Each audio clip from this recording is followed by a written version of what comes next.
Bismillahirrahmanirrahim. Assalamualaikum warahmatullahi wabarakatuh. Alhamdulillahirabbil wassalatu wassalamu ala Rasulillah ma ba'du. Asyhadu an la ilaha illallah wa la syarika lahu wa asyhadu anna Muhammadan abduhu wa rasuluhu. Qala Allah Ta'ala fil Qur'anil Karim, a'udzu billahi minasyaitonir rajim. Ya ayyuhallazina amanu taqullaha haqqa tuqatih wa la tamutunna illa wa antum muslimun. Wa qala Rasulullah sallallahu alaihi wasallam, man shoma ramadhana thumma atba'u syittan min syawal kana kam siyamis dahri. Para jamaah yang dirahmati Allah Subhanahu wa taala, alhamdulillah segala puji bagi Allah yang telah memberikan kita keimanan serta kesehatan sehingga kita semua tetap istiqomah di jalan Allah Subhanahu wa taala, dan mudah-mudahan Allah Subhanahu wa taala mewafatkan kita semua dalam keadaan husnul khotimah, amin ya rabbal alamin. Para jamaah yang dirahmati Allah, di bulan Syawal yang barokah ini insyaallah kita mendapatkan salah satu perintah ataupun salah satu sunnah Nabi kita Muhammad SAW, yaitu berpuasa. Karena memang puasa ini merupakan salah satu pintu-pintu kebaikan yang Allah Subhanahu wa taala berikan kepada kita semua. Makanya Nabi kita Muhammad SAW beliau mengatakan, ala adulluka ala abwabil khair, maukah kamu aku tunjukkan salah satu pintu-pintu kebaikan? As-siyamu junnatun, puasa itu adalah perisai. Kenapa? Karena puasa itu merupakan perisai umat Islam, perisai kita sebagai seorang mukmin di dunia maupun di akhirat. Di dunia, perisai kita dari berbagai macam pintu-pintu kemaksiatan, kedoliman, kefasikan, kemungkaran, itu insya Allah tertutup maupun dipersempit dengan kita melakukan puasa. Dan di akhirat nanti sebagai perisai dari kerasnya siksaan dari api neraka Allah Subhanahu wa taala. Kemudian melaksanakan kebaikan, melaksanakan sunnah merupakan salah satu kedekatan kita kepada Allah sehingga kita mendapatkan kecintaan dari Allah. Rasulullah Muhammad SAW beliau bersabda dalam hadis qudsi, wa may yazalu abdi yataqarrabu ilayya bin nawafil hatta uhibbahu. Tidaklah seorang hamba mendekatkan diri kepadaku dengan amalan-amalan sunnah sehingga aku mencintainya. Jadi puasa merupakan salah satu jalan untuk mendapatkan cinta dari Allah Subhanahu wa taala. Hadis ini diriwayatkan oleh Imam Bukhari. Para jamaah yang dirahmati Allah, mudah-mudahan kita semua tetap sehat sehingga kita mampu melaksanakan amalan puasa sunnah, yaitu puasa Syawal 6 hari. Sebagaimana keutamaan yang dijelaskan oleh Nabi kita Muhammad SAW, man shoma ramadhana, barang siapa yang melaksanakan puasa Ramadan, summa atba'u sittan min Syawal, kemudian diiringi dengan berpuasa 6 hari di bulan Syawal, kana kasyamid dahri, maka seolah-olah dia telah berpuasa 1 tahun penuh. Jadi keutamaan puasa 6 hari di bulan Syawal ini seolah-olah menggenapi puasa 1 tahun. Kenapa dibilang 1 tahun penuh? Karena setiap kebaikan itu dilipat gandakan 10 kali lipat. Kita berpuasa di bulan Ramadan selama 1 bulan. 1 bulan kita anggaplah 30 hari. 30 hari kali 10 kebaikan sama dengan 300 kebaikan. 300 kebaikan sama dengan 10 bulan. Kemudian puasa Syawal 6 hari. 6 hari kali 10 kebaikan sama dengan 60 kebaikan. 60 kebaikan sama dengan 2 bulan. Sehingga puasa Ramadan 10 bulan, kemudian puasa Syawal 2 bulan menjadi 1 tahun, yaitu 12 bulan.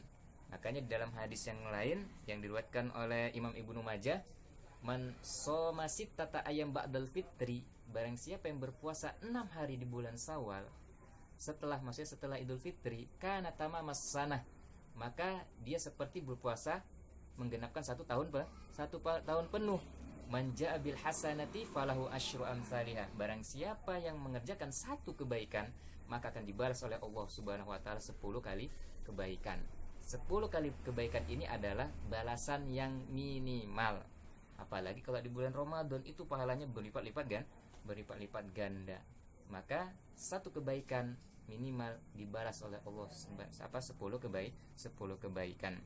Para jamaah yang dirahmati Allah, puasa Syawal ini adalah puasa yang dikerjakan 6 hari di bulan Syawal. Silakan boleh berurutan, itu lebih bagus. Tidak berurutan juga enggak masalah. Boleh mengkodo puasa Ramadannya itu setelah Syawal, silakan. Tapi lebih ahsannya kalau dia memang ingin mencapai kebaikan-kebaikan yang berlipat ganda, hendaknya dia tunaikan terlebih dahulu kodo puasa Ramadan yang sudah dia tinggalkan. Bagi orang yang sakit dan yang lainnya yang mendapatkan keringanan di bulan Ramadan, dikodo di bulan Syawal, baru dia berpuasa Syawal. Man shoma Ramadana, barang siapa yang berpuasa di bulan Ramadan, syaratnya dia sudah berpuasa di bulan Ramadan, kemudian baru dia berpuasa 6 hari di bulan Syawal. Meskipun begitu, ya dalam masalah fikih ya banyak pendapat-pendapatnya, silakan mau qadha dulu itu lebih ahsan. Bagi yang mungkin sempit waktunya untuk mendapatkan kebaikan, dia memang berniat mendapatkan kebaikan yang sangat luar biasa dari Nabi kita Muhammad SAW yang sudah dijanjikan melalui sabdanya, boleh juga dia mengkodonya setelah selain di bulan Syawal. Mungkin dia capek, kemudian mungkin dia hamil, mungkin dia sakit, mungkin dia waktunya sangat sempit, ya silakan, karena memang mengkodo puasa Ramadan itu waktunya luas ya. Jadi boleh silakan mau pendapat yang mana saja, yang penting dia berniat ya yang sangat kuat untuk bisa mengkodo puasa Ramadan selain bulan Syawal. Kemudian para jamaah yang dirahmati Allah, kenapa kita mesti berpuasa di bulan Syawal? Karena memang banyak sekali puasa kita di bulan Ramadan itu banyak kekurangan-kekurangannya. Maka kita tutup kekurangan tadi dengan berpuasa di bulan Syawal. Meskipun menutup cacat di bulan Ramadan itu bisa juga dengan zakat fitrah, ya bisa juga dengan kita berpuasa 6 hari di bulan Syawal. Kenapa? Karena orang yang berbuat kebaikan, insya Allah ganjarannya adalah kebaikan selanjutnya. Kalau kita hanya rajin di bulan Ramadan, tapi di selain bulan Ramadan jadi malas, ya maka bisa jadi ya Ramadannya itu ya sia-sia. Kenapa? Karena ada ungkapan qaul salaf, min sawabil hasanati al hasanatu ba'daha. Di antara balasan kebaikan adalah kebaikan setelahnya. Wa min jaza'is sayyiati as-sayyiatu ba'daha. Dan di antara balasan keburukan adalah keburukan setelahnya. Maka alangkah meruginya kalau orang hanya mengerjakan amal soleh di bulan Ramadan. Seharusnya selain di bulan Ramadan dia tingkatkan keimanannya kembali untuk menggapai ampunan dan rahmat dari Allah Subhanahu wa taala, agar kita menjadi orang-orang yang bertakwa. Para jamaah yang dirahmati Allah Subhanahu wa taala, mudah-mudahan kita semua yang ada di mana saja, ya mudah-mudahan kita diberikan kemampuan, kesempatan untuk melaksanakan puasa 6 hari di bulan Syawal. Bagi mereka yang memiliki hutang, ya silakan dikodo terlebih dahulu, itu lebih ahsan, lebih bagus. Tapi kalau dia memang mampu meyakini bahwasannya selain di bulan Ramadan dia masih bisa sanggup untuk selain di bulan Syawal sanggup dia untuk mengkodo puasa Ramadannya, maka juga nggak masalah. Intinya dia tetap semangat untuk beramal soleh. Mudah-mudahan bermanfaat. Mudah-mudahan kita bisa melaksanakan puasa Syawal. Jazakumullahu khairan. Assalamualaikum warahmatullahi wabarakatuh.